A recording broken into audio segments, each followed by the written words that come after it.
குழந்தைக்குன்னு ஒரு ஏரியாவே கிடையாது வீட்டுல.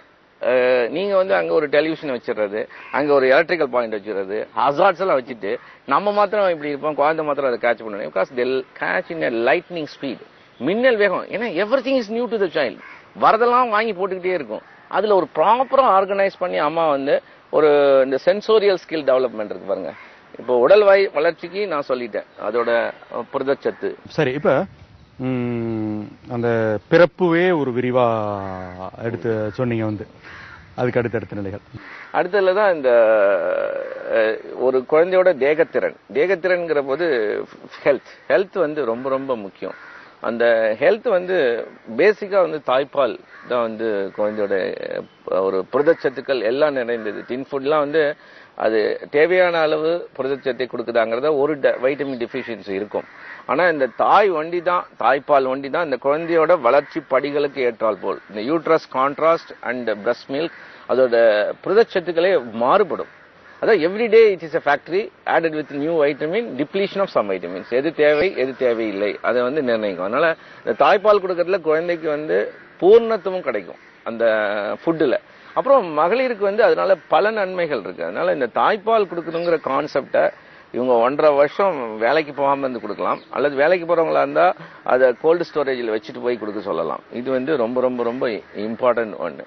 அதுக்கப்புறம் ஹைஜீன் என்வாயரன்மெண்ட், ஏன்னா கண்டாமினேஷன் கம்யூனிகபிள் டிசீசஸ் இல்ல வெரி காமன். அதனால முடிஞ்ச அளவுல ஒரு ஆரோக்கியமான ஒரு ஃப்ரெஷ் ஃபுட் அதே மாதிரி கொடுத்துட்டு மனநிலை during pregnancy as well as child birth and nursing mother தாய்ப்பால் கொடுக்குற மனநிலை இருக்கணும். ஏன்னா மனநிலை பாதிக்கப்பட்டா பாடியில வந்து ஸ்டீராய்ட்ஸ் வந்து அக்குமுலேட் ஆகுது.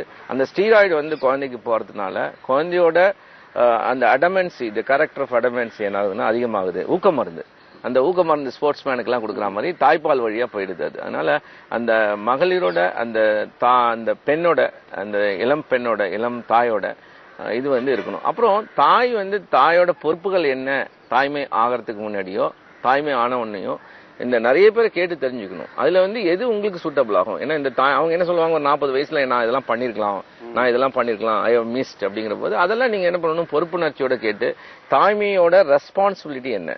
ஏன்னா இந்த குழந்தையோட நல்லா இருந்தாலும் வளர்ப்பு தான். ஏன்னா பிறப்பாற்றல்ங்கிறது வந்து டிட்டர்மைன்டு, வளர்ப்பாற்றல தான் வந்து நம்ம அதை கொண்டு வர முடியும். அதனால அந்த திறன் வந்து அம்மா தேத்திக்கணும். ஏன்னா மதர்ஹுட்ங்கிறது வந்து ஒரு great responsibility. It is not just என்ன மதர் கிராண்ட் மதர் இது போகக்கூடிய ஒரு புலிவால். ஸோ அதனால அதை ஒழுங்கா பிடிச்சி அது ஒரு ப்ரொஃபஷனல் அப்ரோச் இருந்ததுன்னா அந்த குழந்தைகளுக்கு ஃப்ரீடம் கிடைக்கும்.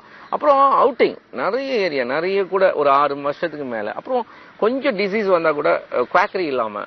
ஏன்னா ஃபர்ஸ்ட் 1 year வந்து unpredictable, highly volatile, life into risk. அப்புறம் நிறைய சளி பிடிக்கிறதுனால ஆக்சிஜன் வந்து இன்ஹலேஷன் கம்மியா இருப்போது, மூளையோட ஆகாரம் வந்து ஆக்சிஜன். அதனால இந்த குழந்தையை எவ்வளவு நம்ம வந்து hygiene environment with medical care, அதுக்காக எடுத்தோடனே பொசுக்குன்னு போகாம அதே சமயத்துல ஒரு கிராக்கரி இல்லாம. ஏன்னா இந்த சளியினால் வரக்கூடிய பிரச்சனைகள் நிறைய இருக்கும், ஆனா சளிக்கான மருந்து இருக்குல்ல அதுல வரக்கூடிய பிரச்சனைகள் கம்மி தான் கம்பேரிட்டிவ்லி. அதனால இதுவா அதுவா அப்படின்னு பாக்குற போது அதை நம்ம எடுத்துக்கலாம். அப்புறம் இந்த லிவர் ஃபங்க்ஷனரி மதர் வந்து ரொம்ப ஜங்க் ஃபுட்லாம் இல்லாம மதரோட பால்ல வந்து டாக்ஸாக்சானிக் ஆசிட் இருக்கிற மாதிரி நிறைய கீரை, அயன் இந்த மாதிரி சத்துக்கள் இருக்கலாம். தென் 6 மாசத்துக்கு அப்புறம் solids, they have to go for solids. இந்த சாலிட்ஸ் பறக்கிற போது ஐ கான்டாக்ட் வந்து நல்லா ஆயிடும், பைனாக்குலரிட்டி ஐ. அப்போ வந்து மூளை திறனை ஜாஸ்தி பண்றதுக்கு அம்மா என்ன பண்ணலாம்னாக்க விஷுவல் தான் மேஜர். விஷுவல்னா இப்போ ஒரு உருவ அமைப்புகள் அல்லது பொருட்களை காமிச்சு பிட் ஆஃப் இன்டெலிஜென்ட் இன்ஃபர்மேஷனை வச்சுக்கிட்டு இந்த குழந்தையோட மூளைத்திறன் விஷுவல் நியூரல் நெட்வொர்க்கிங் போகுது. அந்த விஷுவல் நியூரல் நெட்வொர்க்கிங் தான் பிற்காலத்துல படிக்கும் திறனாகவும் டீகோடிங் திறனாகவும் மாறுது. தென் லிசனிங், இந்த ரெண்டும். அதை தவிர ஆல் ஃபேக்டரி இருக்கு, கெஸ்டேட்டரி இருக்கு, then you have tactile stimulation systems எல்லாம் இருக்கு. இதுல ஃபர்ஸ்ட் இன்டெலெக்சுவல் ஏரியால by and by, very slow, see that the child catches. So your communication to the child should be very soft with the bits of intelligent information to the child to superficial level, not to the level. Dog நிறுத்திக்கணும். Then later on dog பத்தி explain பண்றதுக்கு stages are there. Dogங்கிறது ஒரு object அப்படிங்கறத registration and recalling and retrieving it as a useful information. So நிறைய விஷயங்களை நீங்க you have to spend. அதுக்கு you have to work on. நீங்க சொன்ன விஷயங்களே சொல்ற போது ஃபயரிங் இந்த பிரெயின்ல இருக்காது. அந்த ஃபயரிங் இல்லைன்னா நியூ வயரிங் இருக்காது. அப்போ அந்த மூளை திறன்கிறது என்னன்னாக்கா மூளை வளர்ச்சிங்கிறது ஆகாரம் 1 கிலோ 300 கிராம் குறைந்தது 300 கிராம்ல இருந்து 1 kg and 300 grams போயிடும். ஆனா அந்த மூளை திறன் வந்து நிர்ணயிக்கப்படுறது 3 வயசுக்குள்ள based on all these sensorial organs like visual and auditory tactile stimulation system. அதுல மூளை திறனை ஜாஸ்தி பண்ணிட்டீங்கன்னா மூளை எதுக்கு வேணா யூஸ் பண்ணிக்கலாம். மூளை திறனை வச்சுதான் நம்ம வந்து இன்னைக்கு பண்ற ஆக்டிவிட்டி. அதனால புத்திசாலித்தனம் மூளை திறன் நிர்ணயிக்கிற வயது வந்து 3 வயதுக்குள்ள முடிஞ்சு போயிடுது. அந்த புத்திசாலித்தனத்தை கண்டுபிடிக்க ஸ்டேஜ் வந்து கடைசி காலம் வரைக்கும். What is determined by the parents by the genetic potentiality before the age of 3 years can be discovered. ஒரு இல்லாத ஒரு விஷயத்தை டிஸ்கவர் பண்ண முடியாது. Already should be there. அதுக்கு வந்து பேரண்ட் என்ன பண்ணா கண்டுபிடிக்கிறதுன்னு சொல்லும் போது ஒன்னு பெற்றோர்களால கண்டுபிடிக்கிறது, இன்னொன்னு தன்னை தானே கண்டுபிடிக்கிறது. தன்னை கண்டுபிடிக்கிறது சொசைட்டி கண்டுபிடிக்கும். இப்போ there will be 2 technicians handling a particular then one will be both of them educated, but the way in which they operate will be more enough and intelligence you will appreciate. So அப்ப அந்த appreciation வந்து லைஃப்ல இருக்கணும்னா அது புதஞ்சிருக்கணும்.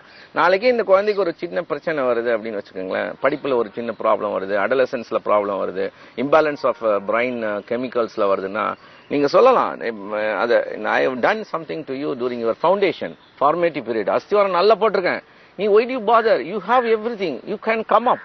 நீ இது வந்து it's only a temporary imbalance, it's not a total fall, it is only a slip can be always altered. நம்ம தடிக்கு ஊந்துட்டோம்னா தான் கஷ்டம். ஒரு வழுக்கிறது வந்து வாழ்க்கையில வந்து ரொம்ப இயற்கை. அப்போ நீங்க பேரண்ட் என்ன பண்ணுவீங்கன்னா, no I have done something to you extraordinarily well, I have taken care as a professional parent, you have all the possibilities encourage பண்ணுவீங்க. Mark is not a problem. இப்போ அதுதான் தப்பு நடக்குதுங்க.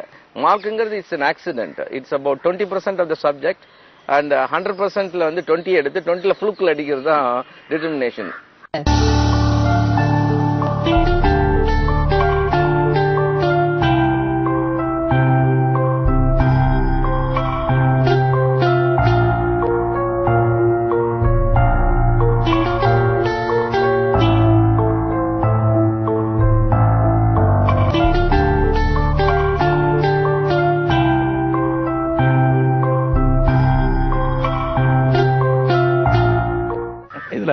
இன்னொரு கோணம் நான் கேட்க விரும்பினேன். அதாவது இந்த ஒரு குழந்தை 2 குழந்தை இருக்கிற ஒரு சூழல்ல சில விஷயங்கள் தோல்விகளை தாங்கிக்கிற பக்குவம் மிக குறைவா இருக்கு, விட்டு கொடுக்கிற மனப்பான்மை குறைவா இருக்கு.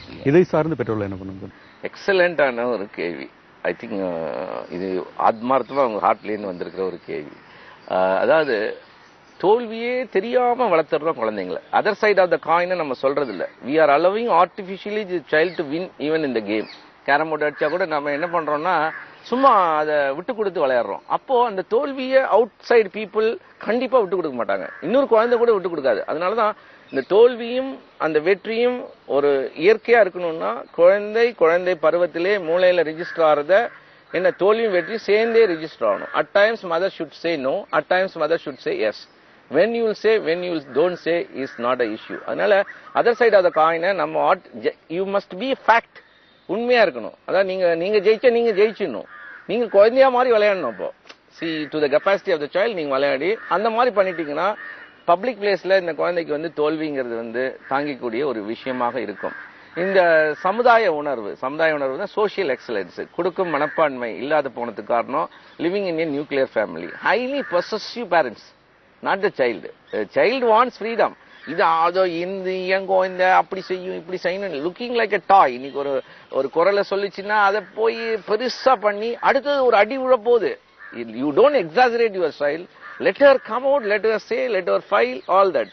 அது என்ன ஆயிடுதுன்னா ஒரு possessive. It starts a complex there. அப்புறம் சின்ன விளைவுகளை கூட அதால ஷேர் பண்ணிக்க முடியல, போய் உட்காந்துக்குது.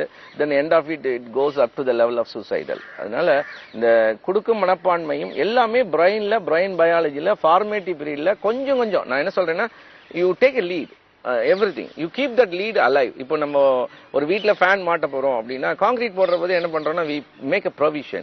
அந்த மாதிரி ஏசினா we have provision, we take care everything. ஒரு கார் வாங்க போறோம்னா we make a provision. ஆனா இந்த குழந்தை வளர்ப்பு, அந்த குழந்தைக்கான ஏரியா, அந்த குழந்தைக்கு என்ன தேவை பிற்காலத்துலங்கிறத மூளை வளர்ற போது கான்கிரீட் போது தட் இஸ் ஃபார்மேட்டிவ் பீரியட்ல ஒரு ப்ரொவிஷன் கொடுத்தோம்னாக்கா இதெல்லாம் இந்த குழந்தைக்கு வந்து ஏற்கனவே தெரிஞ்ச விஷயங்களா இருக்கும். அப்போ they will style according to the society. அப்போ ஒரு பெரிய பாதிப்புகளை ஏற்படுத்தாது.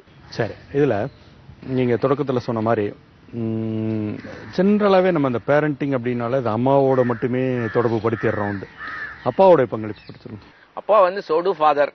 இந்தியாவில் வந்து economical conditions and professionalism awareness இல்லாதனால இந்த சொத்து எதுக்காக சேர்க்கணும்? 24 hours, 365 days, 7 days, what for? You are a traveler in this earth. You be a multimillionaire, world number 1 richest man. You have to travel and get lost one day. அந்த சமயத்துல உங்களோட பங்கு இந்த சமுதாயம் உங்களை சுமக்கிற இந்த தாய் என்ன செய்யறீங்க, இந்த சொசைட்டிக்கு என்ன செய்யறீங்க, அல்லது நம்மள சார்ந்தே இருக்கிற இந்த குழந்தைக்கு ஏதாவது நம்ம ஈடுபடுத்துறோமா?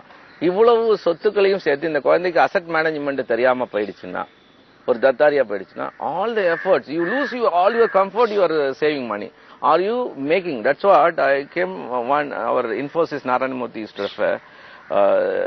The education is the wealth, health is the wealth, and in goddess of wealth is no more Lakshmi. It is Saraswati. So until they have amalgamated each other. So you try to give a child a creativity on earning or survival. Survival necessity. வாழ்க்கை கல்வி, education for life கொடுங்க, not for education for otherwise அப்படின்னா. அதனால இந்த மாதிரி பேரண்ட்டுக்கு அப்பாவோட role வந்து escapism, almost escapism, and they are a marriage is a contract in India. It is not a give and take. The contract breach ஆக முடியாது. இப்படிதான் இந்த சொசைட்டின்னு ஒரு லேடிஸ், நீனா வீடை பார்த்துக்கணும், நீனா வேலைக்கு போகணும், உங்களுக்கு ரிட்டையர்மெண்ட் இல்லாத ஒரு வேலை. அதுக்கு தான் நான் ஒரு கோட்டிங் கொடுத்தேன். இந்த ஸ்வீடன்ல இருக்கிற மாதிரி இங்க வந்துடுச்சுன்னு வச்சுக்கோங்களேன். ப்ராபபிளி இப்போ டேஸ் ஆர் சேஞ்சிங். இப்போ இதே பசங்க இதே ஆளுங்க வந்து அமெரிக்கா போனா பார்த்தாங்க, அமெரிக்கா போனா குழந்தைய பார்த்துக்கலாம்.